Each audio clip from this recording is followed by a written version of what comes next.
रात गहरी होती जा रही है और जैसे वक्त अपनी आखिरी मंजिलों की तरफ बढ़ रहा हो, वैसे ही वो पुरानी आवाज़ें दोबारा सुनाई देने लगती हैं। वो आवाज़ें जो सदियों पहले इज़ीकियल, ज़ेकरयाह, डेनियल और रेवलेशन में लिखी गई थीं। यह सिर्फ कहानी नहीं, बल्कि निशानियों का सिलसिला है। सब कुछ इसराइल से शुरू होता है। इज़ीकियल 38 से 29 के मुताबिक गोग और मागोग का जिक्र आता है, एक ऐसी कुव्वत जो दूर के इलाकों से उठकर इसराइल पर हमला करती है। यह लश्कर बड़ा होता है, मुख्तलिफ कौमों पर मुश्तमिल। आज के लोग इसे अक्सर ग्लोबल या रीजनल अलायंस के तौर पर समझने की कोशिश करते हैं। मंजर कुछ यूं बनता है, इसराइल अपनी ज़मीन पर है, लेकिन अचानक उसके गिर्द दुश्मन जमा होने लगते हैं। फिर ज़ेकरयाह 12:14 एक और गहरा मंजर दिखाता है, मैं जेरूसलम को तमाम कौमों के लिए बोझ का पत्थर बना दूंगा। यानी जेरूसलम सिर्फ एक शहर नहीं रहता, वो दुनिया के लिए इम्तिहान बन जाता है।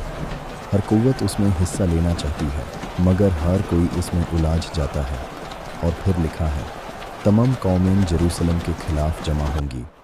ये वो लम्हा है जहां ग्लोबल फोकस अपनी इंतहा पर होता है।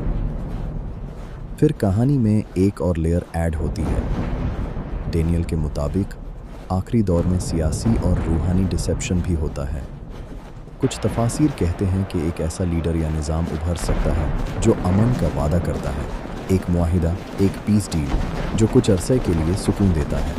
मगर ये सुकून दायमी नहीं होता, ये सिर्फ एक वक्ती पर्दा होता है जिसके बाद असल तूफान उठता है। और फिर रेवलेशन का मंजर खुलता है, अर्मगेडन। ये सिर्फ जंग का नाम नहीं, बल्कि फाइनल कॉन्फ्रंटेशन का सिंबल है। इसमें दुनिया की ताकतें एक जगह जमा होती हैं। कुछ तफासिर के मुताबिक ये फिज़िकल भी हो सकता है और रूहानी भी, एक आखिरी फैसला। मगर सबसे अहम हिस्सा अब आता है, मुदखलत। इज़ेकियल कहता है, ज़मीन लड़जती है आग और बारिश, जजमेंट इमेजरी आती है, दुश्मन खुद एक दूसरे के खिलाफ हो जाते हैं। ज़ेकरयाह कहता है, खुदा खुद लड़ेगा, यानी ये जीत कन्वेंशनल वॉर की नहीं होती। फिर एक रूहानी ट्विस्ट आता है। ज़ेकरयाह 12:10 के मुताबिक लोग पहचानते हैं और नदमत, रिपेंटेंस का जज्बा पैदा होता है।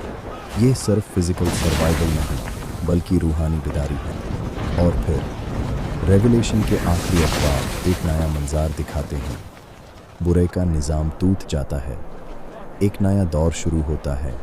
न्यू जेरूसलम का कंसेप्ट आता है, सिंबल ऑफ डिवाइन रूल। अब अगर इसे आज की दुनिया के साथ जोड़ो तो कुछ लोग यह पैरेलल्स देखते हैं।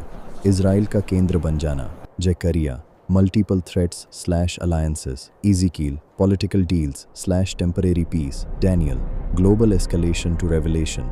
मगर आखिरी बात बहुत ज़रूरी है, बाइबल एग्जैक्ट न्यूज़ स्क्रिप्ट नहीं देता, बल्कि सिंबल्स, विजन्स और पैटर्न्स देता है। कुछ लोग इन्हें लिटरल फ्यूचर समझते हैं, कुछ सिंबॉलिक, और कुछ कहते हैं कि ये पहले ही मुकम्मल हो चुके। तो ये कहानी एक चीज़ पर ख़त्म नहीं होती, ये एक सवाल पर ख़त्म होती है। क्या हम वाक़ई उन निशानियों को देख रहे हैं, या हम उन्हें अपने दौर पर फिट करने की कोशिश कर रहे हैं? लेकिन अगर बिब्लिकल नैरेटिव को फॉलो करो तो एंड हमेशा एक ही होता है। फैसला इंसान नहीं करता, आखिरी लफ्ज़ हमेशा खुदा का होता है।